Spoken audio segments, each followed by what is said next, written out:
Talagang nagtataka lang ako, mga minamahal. Kasi imagine nyo every time na nagrarally, itong mga DDS, hindi talaga nila maiwasan na tiradahin, siraan, babuyin, magpatama dito sa ating presidente. Like, mapapaisip ka na lang ba, ano ba yung pinunta ninyo? Plataforma o para manira? Katulad ni VP Sara ngayon, 'di ba? Kahapon, nag-speech siya, doon sa Hong Kong.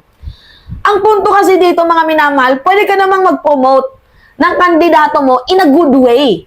Kaso ang nangyayari, mga minamahal, kaakibat ng pag-promote mo, sinisira mo yung isang kampo.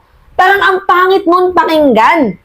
Diba? Naay na Jude something ba si Sara Duterte, no? Para sang sila ng kanyang ama. Tama nga yung sinabi ni Antonio Montalban, na itong si Sara Duterte, mga minamahal, ay napaka-papiling VIP, napaka-manipulative, napaka-abuso talaga sa kapangyarihan, napaka-greedy, napaka-selfish, pinaprioritize niya lang yung kanyang kapangyarihan. Talagang ganun yung nakikita ko kay Sara. In short, mayroon talaga siyang sakit na narcissistic personality disorder. Imagine nyo na lang, mga minamahal, yung speech niya doon sa Hong Kong, puro paninira. Natawa nga ako Sabi niya, wag daw boboto ng bunga lang daw ng political dynasty. Siya din naman political dynasty din naman siya Tapos ito yung nakakatawa. Yung patutsada sa pinabili ng suka. Sabi niya, yung mga pinabili ng suka, ability na daw yan. Tingnan mo. Grabe talaga tong si Vice President Sara Duterte, no? Ay, nako. Anyway, ito. Pakinggan natin, mga minamahal, itong kanyang speech doon sa Hong Kong. Sabi naman, may mga panibagong tirada si Vice President Sara Duterte sa talumpati niya sa isang pagtitipon sa Hong Kong. Narito ang report. Sunod-sunod ang pila mga patutsada ni Vice President Sara Duterte sa isang pagtitipon sa Hong Kong. Wala siyang pinangalanan, pero isa riyan ang tungkol daw sa pag-endorso ng kandidato.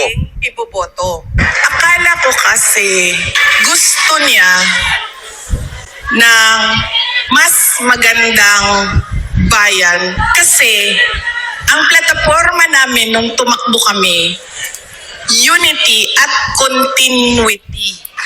Nadala na? Wait lang, mga minamahal, i-debunk natin yan.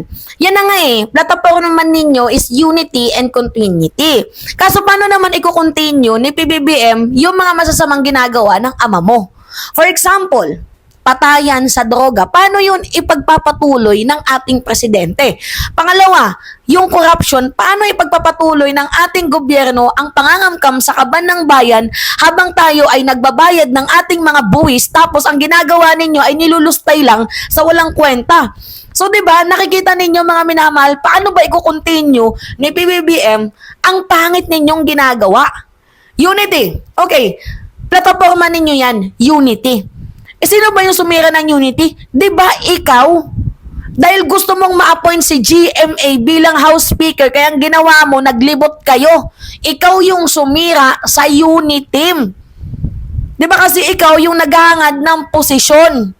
Kaya nga gusto ni Sara Duterte ma-appoint, di ba, sa defense para ma-secure niya yung issue dito sa West Philippine Sea. Kaso hindi siya in-appoint, nilagay siya sa DepEd. Nung nilagay siya sa DepEd, binaboy niya naman yung sektor ng edukasyon. Di ba kaloka? Na-scam na ako, nabudol na ako. Hindi ako mag-endorso ng kandidato.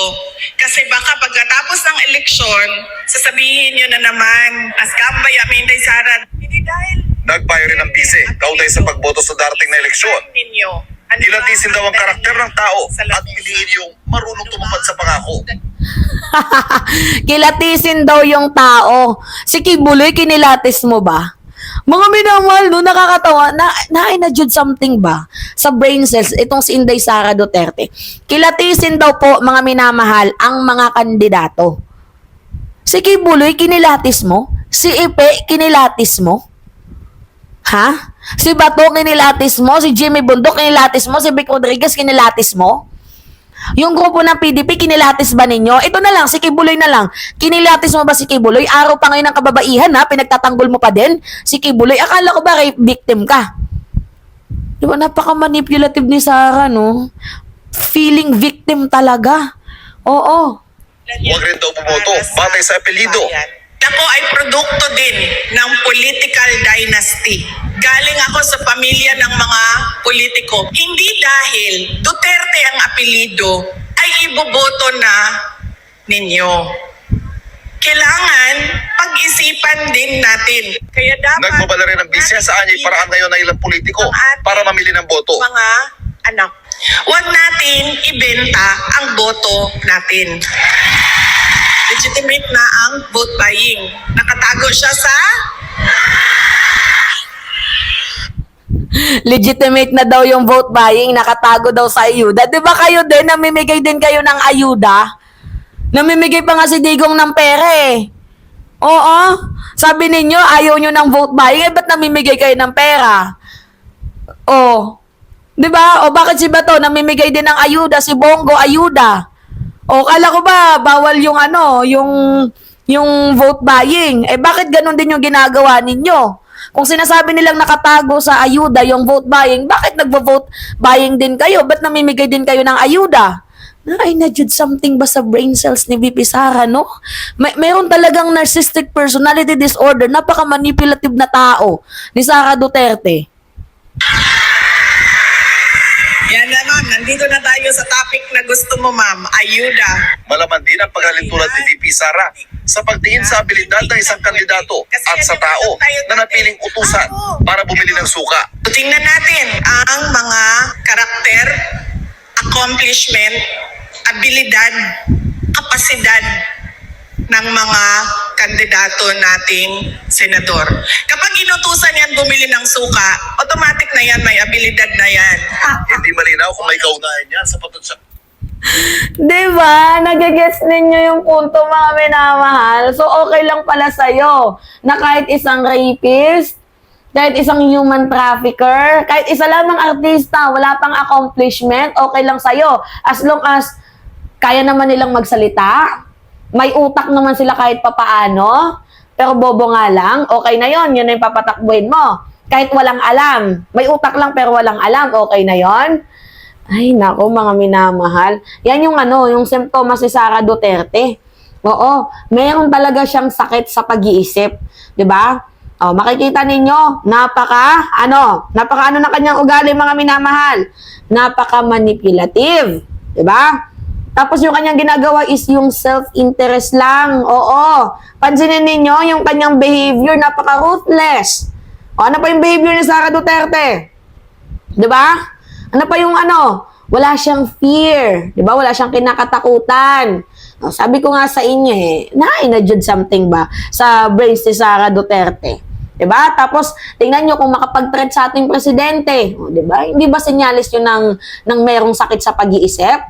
O, tinanong ka lang, saan napunta yung confidential funds? Nagwawala ka, nagtatantrums ka. Naku po, isang sakit din yun sa pag-iisip, mga minamahal. Yan ba yung gusto nyong maging presidente?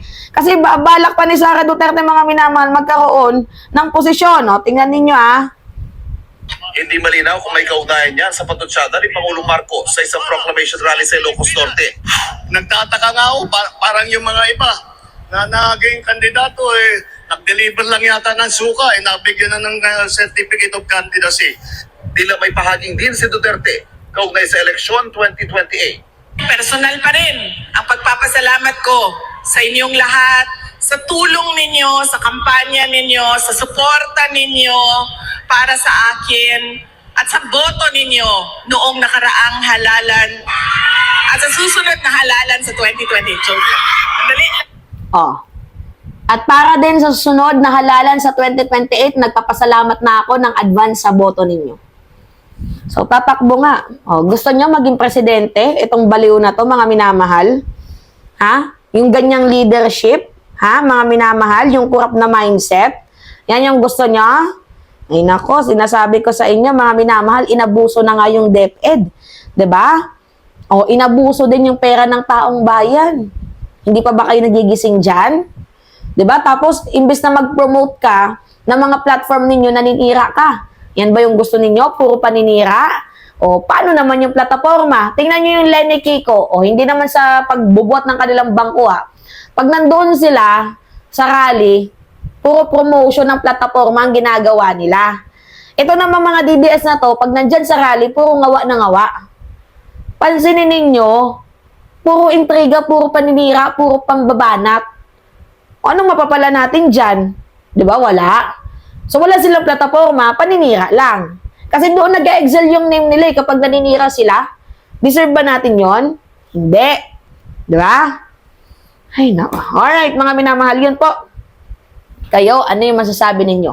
Anyway, it's me again, Alicia nyo, at nagbabalik ulit para sa ating panibagong video.